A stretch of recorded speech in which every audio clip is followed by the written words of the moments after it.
Hati-hati, diskriminasi usia bisa berpengaruh buruk pada kesehatan.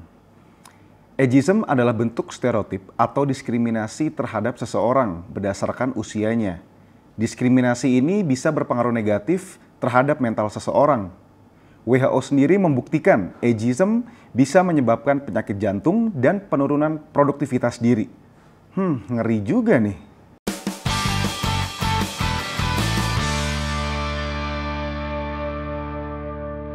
Guys, ada yang familiar nggak sama istilah ageism? Seperti artikel yang gue baca barusan. Ternyata ada loh istilah perundungan, stereotip, prasangka, dan diskriminasi terhadap seseorang berdasarkan usia mereka. Sayangnya, ageism ini masih belum terlalu populer dan masih sering dianggap wajar dan biasa. Miris banget ya. Bahkan statistik dari WHO pun menyatakan bahwa perundungan ini bukan sesuatu hal yang baru. Dan lagi, bukan hanya orang yang lanjut usia saja yang kena perundungan. Usia muda atau millennials pun ikut merasakannya. Nah, bentuk ageism ini ada dua nih guys. Yang pertama adalah ageism kepada mereka yang usianya lebih muda dan juga ageism kepada mereka yang usianya lebih tua. Dan lagi, ageism ini seringkali terjadi di lingkungan pekerjaan. Bahkan terdapat survei dari American Association of Retired People menyatakan bahwa 64% orang Amerika pernah melihat dan juga merasakan ageism di lingkungan pekerjaannya. Wah, angka yang sangat besar juga ya. Terus bentuk nyata ageism ini seperti apa nih? Yang pertama, contohnya di lingkungan pekerjaan.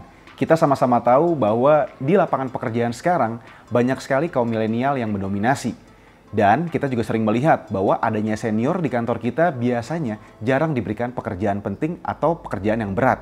Atau sebaliknya, kita-kita yang kaum milenial atau kaum muda itu jarang diberikan kepercayaan untuk memegang proyek penting.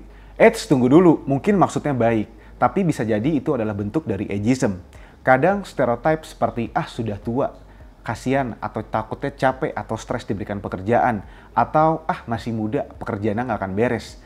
Yang seperti itu tuh, yang meremehkan mereka dan juga menganggap mereka tidak produktif. Nah, contoh ageism yang kedua adalah seperti ini nih.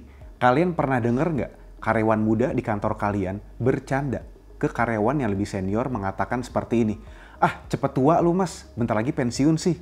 Atau sebaliknya, karyawan senior yang mengatakan kepada karyawan lebih muda seperti, lu anak kemarin sore, jangan sok tahu, jangan sok pinter. Hal seperti itu kadang dibalut seperti kata bercanda, tapi nggak lucu ya guys. Karena dengan bercandaan seperti itu, malah bisa membuat mereka insecure terhadap kemampuan mereka sendiri. Kalau udah gini gimana? Yang pasti akan merusak fisik dan psikis dari setiap individunya. Mereka jadi menarik diri dari lingkungan karena mereka merasa tidak bisa bekerja dengan baik. Dan pelan-pelan rasa percaya diri mereka pun akan mulai hilang. Jika psikis mereka sudah tidak happy, akan berpengaruh kepada kondisi fisik. Alhasil mempengaruhi gerak tubuh dan menurunnya produktivitas mereka. Lalu bisa nggak sih si ageism ini kita lawan atau kita cegah? Pasti bisa. Dengan cara memberitahukan kepada orang-orang sekitar kita untuk jangan menjadikan umur atau usia sebagai acuan menilai potensi seseorang. Toh banyak banget di luar sana kaum lanjut usia yang masih produktif. Dan juga untuk kaum muda atau milenial yang sudah memiliki ide dan juga inovasi baru. Bener nggak? Yang pertama adalah berani berbicara. Untuk kalian yang melihat atau justru merasakan situasi ageism ini, kalian mulai sekarang bisa bersuara dan juga menyatakan ketidaksetujuan kalian terhadap kondisi tersebut. Yang kedua adalah aktif dan ikuti tren kekinian. Usia boleh lanjut guys, tapi jangan sampai ketinggalan informasi dan tren terkini. Pelan-pelan tapi tetap update. Yang ketiga adalah tetap berpikir positif. Ini adalah salah satu cara tergampang untuk mencegah kecemasan psikis bagi kaum muda ataupun kaum tua. Fokuslah pada perkembangan diri sendiri dan juga karya yang bisa kalian ciptakan. Yang keempat adalah menjaga kesehatan. Penting banget nih untuk kita mulai menjaga kesehatan dari sekarang agar terhindar dari berbagai macam penyakit. Mulai terapkan hidup sehat dari sekarang. Yang kelima atau yang terakhir adalah berteman antar generasi. Contohnya adalah senior yang sering kumpul atau sering nongkrong dengan anak-anak muda atau millennials.